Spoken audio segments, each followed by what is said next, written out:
महेन्द्र नारायण चौधुरी बरपेटा फरायसालिमानि जुल'जि बिफाननि प्रफेसार रुनु सरगयारिजों लिरजानाय मन हेरिडय एसामिस खन्थाइ बिजाबा दिनै बेखेवजाबाय। मोनसे मेहेरगोनां हाबाफारिनि गेजेरजों बाक्सानि बरमायाव बे बिजाबखौ बेखेवनानै होनाय जायो। बिजाबखौनो बेखेवनानै होयो थांनाय 2008 मायथाइयाव साहित्य एकाडेमि बान्था मोनगिरि विद्यासागर नार्जारिया। हाबाफारियाव बाहागो लानानै बे बिजाबखौ मेहेरगोनाङै बेखेवनानै होयो। हाबाफारियावनो बाहागो लायो बरमा फरायसालिमानि बारग' गोरायुं डक्टर सुनील चन्द्र शर्मा, बिएचबि फरायसालिमानि बारग' प्रफेसार डक्टर पनिधर तालुकदार, साहित्य एकाडेमि बान्था मोननाय लिरगिरि देवबार रामसियारि, बरमा गोजौ फरायसालिनि फोरोंगिरि तुलसी मनज राभा लोगोसे बाक्सा प्रेस क्लाबनि गोबां खौरांगिरिफ्रा। আজি শিল্পী দিৱসৰ দিনাখন ৰুণু স্বৰ্গীয়াৰীৰ মহোদয় কবিতা পুথিখন উন্মোচন কৰিব পাই নিজকে বৰ ভাগ্যৱান বুলি ধৰি লৈছোঁ। এই কবিতাৰ লগত মই প্ৰায় 5 বছৰ ধৰি 2 বছৰ ধৰি আমি জড়িত হৈ আছোঁ। আচলতে মই ৰুণু স্বৰ্গীয়াৰীৰ 5 বছৰ আগতে ফেচবুকৰ যোগেদি লগ পাইছিলোঁ। আমাৰ মাজত দেখা সাক্ষাৎ হোৱা নাছিলে, কিন্তু ফেচবুকত মাজে মাজে কিছুমান কবি মেগাজিনত মই তেওঁৰ কবিতা পঢ়িবলৈ পাইছিলোঁ। তেওঁ ফেচবুকত পোষ্ট কৰাবিলাক সেইটো পঢ়ি মই ভাবিছিলোঁ, কাৰণ মই আগতে প্ৰথম কবি হিচাপে সাহিত্য চৰ্চা কৰিছিলোঁ। মই ভাবিলোঁ তেওঁৰ কবিতাটো যদি আমি আকৌ যদি বড়ো অনুবাদ কৰিব পাৰোঁ, তেওঁক আকৌ যদি মই লিখিবলৈ উদগনি যোগাব পাৰোঁ, তেতিয়া বোধহয় ধুনীয়া কাব্য গ্ৰন্থ এখন হ'ব। সেই উদ্দেশ্যলৈ মই যোৱা 1.5 বছৰ ধৰি তেখেতক মই উদগনি দি আছিলোঁ, লিখক আমি আছোঁ বড়োত অনুবাদ কৰিবলৈ। আচলতে তেওঁ প্ৰথমতে সিমান লিখিবলৈ ইচ্ছা কৰা নাছিলে, কিন্তু মই তেওঁক ক'লোঁ যে আপোনাৰ কবিতাত কবিৰ গুণ আছে, আপুনি লিখক, আজি লিখক, কাইলৈ শুধৰাব, পৰহি আকৌ শুধৰাব, তেতিয়া নিশ্চয় এইটো ভাল কবিতা হ'ব। সেই হিচাপে আমি আগুৱাই গৈ আছিলোঁ। মাজতে আমাৰ হাতত সময় কম আছিলে। মই তেখেতক কৈছিলোঁ আপুনি আৰু লিখক, কাৰণ লিখা বস্তুটো থমকি ৰ'ব নালাগে, লিখি থাকিব লাগে, তেতিয়াহে আমাৰ লিখনি ভাল হয়। সেই হিচাপত তেওঁ আগুৱাই গৈ আছিলে। আৰু আমাৰ যোৱা 6 মাহৰ ভিতৰত আমাৰ লিখা হৈ গ'ল, কিন্তু আমাৰ এডিটিং কৰোঁতে সময় লাগিলে। মোৰ ভাল লাগিছে, কাৰণ তেওঁৰ এই কবিতাবোৰ এডিটিং কৰিবলৈ মোক এজন মানুহ আগুৱাই আহিলে। তেওঁৰ নাম বিকাশজ্যোতি বড়ো। আমি দুজনে যোৱা 3 দিন লৈছিলে আমাক ফাইনেল এডিটিং কৰিবলৈ। অৱশ্যে ফাইনেল যেতিয়া কবি ওলায়, কবিতা পুথিখন ওলায়, আমি এটা শব্দ বানান ভুল পাইছোঁ। এইটো হ'ব পাৰে এটা কম্পিউটাৰৰ পৰা আন এটা কম্পিউটাৰত যেতিয়া যায়, তেতিয়া আখৰবোৰ অলপ পৰিৱৰ্তন হয়। সেইকাৰণে বোধহয় 2-এটা শব্দ ভুল থাকি গ'ল। আমি আশা কৰোঁ, অন্ততঃ মই আশা কৰোঁ, ৰুণু স্বৰ্গীয়াৰী আজি যেনেকৈ কিতাপ এখন, কবিতা কাব্য এখন লিখি উলিয়ালে, আহিব ধৰা দিনবোৰতো তেওঁ লিখি থাকিব। It's a great expectation from me.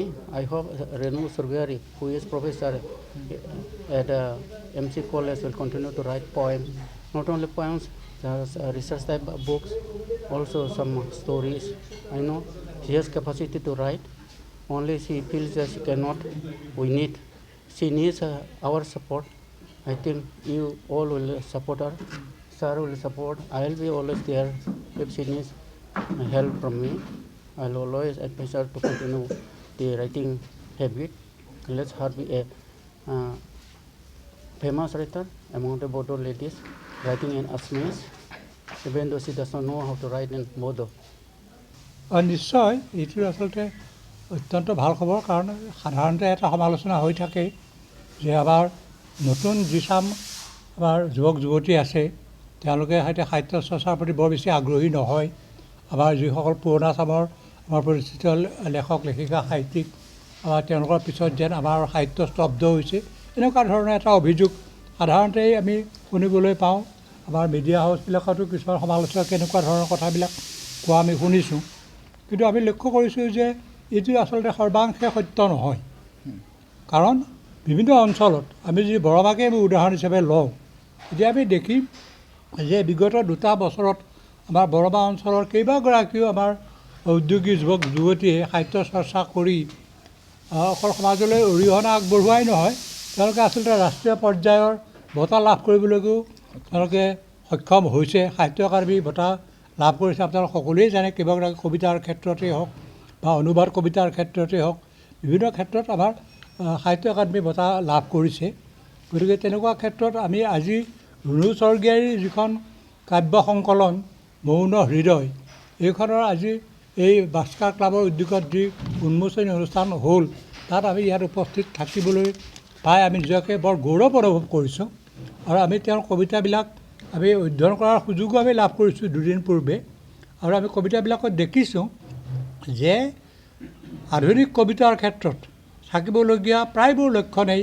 তেওঁৰ কবিতাত বিৰাজ কৰিছে এক ৰোমান্টিক বিষাদৰ এটা কেন্দ্ৰীয় সুৰ তেওঁৰ কবিতাবিলাকৰ এটা ধৰ্ম হিচাপে আমি লক্ষ্য কৰিছোঁ আৰু আমি আশা কৰিছোঁ যে তেওঁ অসমীয়া ভাষাত চৰ্চা কৰা এই যিটো কাব্যগ্ৰন্থৰ প্ৰয়াস এই প্ৰয়াসটো তেওঁ আগুৱাই লৈ যাব আৰু আজি যিগৰাকী উন্মোচকে ইয়াতে উন্মোচন কৰিলে তেখেত অকল উন্মোচকেই নহয় বৰঞ্চ ৰুণু স্বৰ্গীয়াৰীৰ এই কবিতা সংকলন প্ৰকাশৰ ক্ষেত্ৰত আমাৰ যিগৰাকী পিছৰ ব্যক্তি বুলি কোৱা হয় যে যিটো মানে বেকৱাৰ্ড ছাপৰ্ট যিটো আমি বিচাৰোঁ যে কোনোবাই তেওঁক সমৰ্থন কৰক এনেকুৱা ধৰণৰ এগৰাকী বিশিষ্ট সাহিত্যিক সমৰ্থনকাৰী হিচাপে আমাৰ নাওজাৰী ডাঙৰীয়াই এই ক্ষেত্ৰত আগভাগ লৈছে আৰু আজি তেওঁ উন্মোচনো কৰিছে আৰু আমি ৰুণু স্বৰ্গীয়াৰীৰ এই যিটো প্ৰয়াস এই প্ৰয়াসটোৰ মাজত আমি প্ৰতিশ্ৰুতি দেখা পাইছোঁ তেওঁৰ সম্ভাৱনা দেখা পাইছোঁ আৰু আমি আশা কৰিম যে ৰুণু স্বৰ্গীয়াৰীৰ এই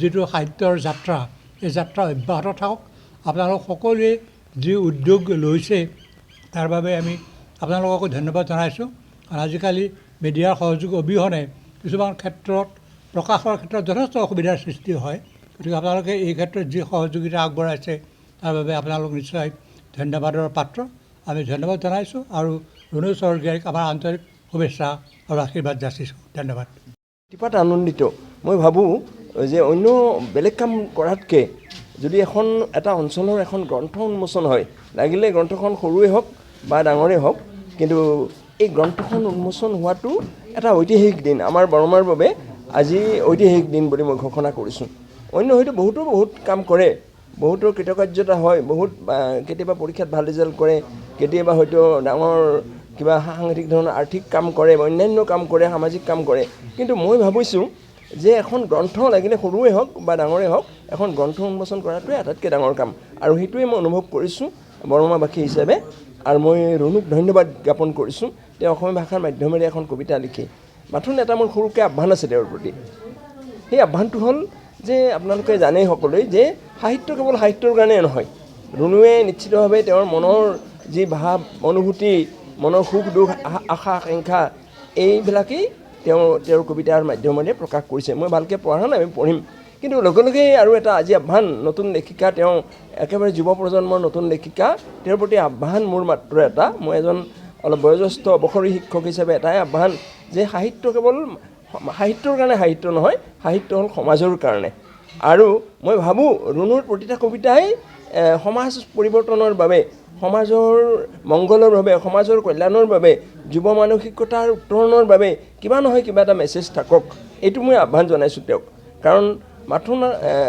মনৰ ভাৱ প্ৰকাশ নিশ্চিতভাৱে সাহিত্যত এটা নান্দনিক সুখ বা আনন্দ থাকিবই কিন্তু লগে লগেই যিটো সামাজিক দিশ সাহিত্যৰ সমাজ পৰিৱৰ্তনৰ যিটো দিশ সেইটোও যেন প্ৰকাশিত হয় তেওঁৰ কবিতাত আগন্তুক দিনত কেৱল কাব্যই নহয় কাব্যৰ গ্ৰন্থই নহয় অন্যান্য গ্ৰন্থতেই তেওঁৰ এটা নিশ্চিতভাৱে সৃষ্টিশীল এটা প্ৰতিভা এটা আছে সৃষ্টিশীল প্ৰতিভা এটা আছে আৰু এই প্ৰতিভাখিনি সঁচা অৰ্থত কামত খটুৱাই সাহিত্য আৰু সমাজ এই দুটা দিশ যেন তেওঁ লক্ষ্য কৰে এই আহ্বানটো মই ৰুণুৰ প্ৰতি ৰাখিছোঁ এইখিনিয়ে মই ক'বলগীয়া नोंथाङा सानाय सुनाय बेरामनि जेंनायाव गोग्लैदों नामा जुदि नोंथाङा सानाय सुनाय दंब्ला जिंगासिनांगौ गैया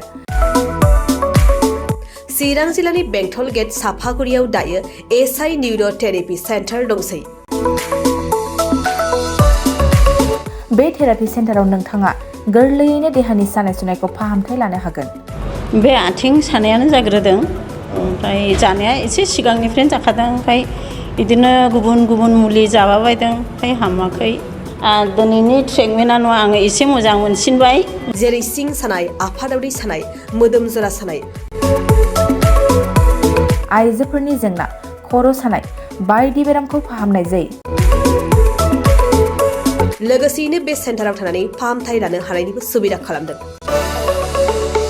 नोंथांमोनहा एएसआइ निउर'थेरापि सेन्टाराव फाहामथाय लानो गोसो दंब्ला नैबे मबाइल नम्बर 7620160459 नङाब्ला 9476977956 आव थोंजों सुलाद लानो हागोन।